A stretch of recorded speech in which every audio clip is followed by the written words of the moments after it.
சிவாய நமக. நேற்று அழகு 10ல் 60 தாத்வீகங்கள் பற்றி நம்ம சிந்திச்சுக்கிட்டே இருக்கோம். அதில் இன்றைக்கி நம்ம பார்க்க போகிறது தோஷங்கள் 3 வகைப்படும் அப்படின்னு பார்த்தோம். வாதம், பித்தம், கபம். இது 3 தோஷங்களால் ஆனது நம்மளுடைய உடம்பு. இப்போது வாதம் என்பது என்னன்னு பார்க்கலாம். காற்றும் ஆகாயமும் சேர்ந்த கலவை தான் வாதம். ஸ்லேத்துமம், அதாவது கபம் அப்படிங்கிறது நிலமும் நீரும் சேர்ந்தது. பித்தம் என்பது நெருப்பும் நீரும் சேர்ந்தது. அப்போ 3 தோஷம் என்னென்ன கலவையின் வெளிப்பாடுங்கிறது நமக்கு தெரிஞ்சுக்கணும். காற்றும் ஆகாயமும் சேர்ந்ததுன்னா அது வாதம், கபமும் நீரும் சேர்ந்ததுன்னா அது ஸ்லேத்துமம், நெருப்பும் நீரும் சேர்ந்தது அப்படின்னா அது பித்தம். ஆயுர்வேதத்தில் நமது உடல் கூறுகள் ஆய்வு மூலம் நாடி பரீட்சா என்ற நாடி பரிசோதனை மூலமும் நம் உடலில் ஏற்பட்டுள்ள குறைபாடுகளை என்ன செஞ்சிருவாங்க, கண்டறிந்து சொல்லிடுவாங்க. மிகினும் குறையினும் நோய் செய்யும் நூலோர் வழி முதலா எண்ணிய 3 அப்படிங்கிற திருக்குறளில் திருவள்ளுவரும் கூறியிருப்பாங்க.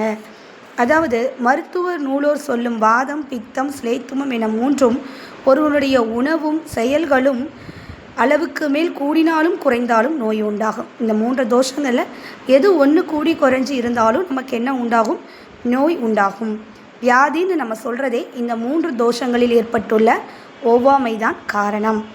இந்த தோஷ வேறுபாடு தான் நமது physical, mental, emotional and behavioural கேரக்டரிஸ்டிக்ஸுக்கு இதுதான் காரணமாக இருக்குது.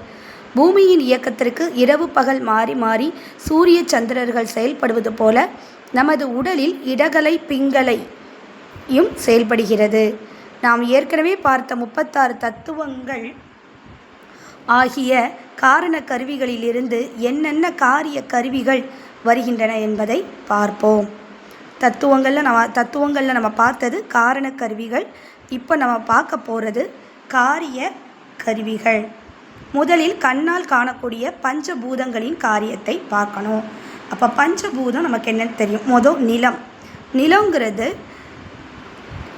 நிலங்கிற பூதம் திடமான தன்மை கொண்ட பொருட்களை குறிக்கும். அதாவது திடமாக இருக்கும். அது மாதிரி நம்ம உடம்புல எது இருக்குதுன்னு பார்த்தீங்கன்னா எலும்பு, தசை, நரம்பு, தோல், மயிர் ஆகியவை ஆகும். ஓகேவா? அது போக எதெல்லாம் நம்ம உடலில் தடிமனாக இருக்குது அப்படின்னா தலை, மூக்கு, கண், காது, கை, வயிறு, கால், இப்படி உடலில் திடமான பொருட்கள் அனைத்தும் மேலே கண்ட நிலத்தின் காரிய கருவிகளான எலும்பு, தசை, நரம்பு, தோல், மயிர் ஆகிய 5க்குள் அடங்கும். நீர் பற்றிய காரியக்கூறுகளை நாளை சிந்திப்போம். சிவாய நமக.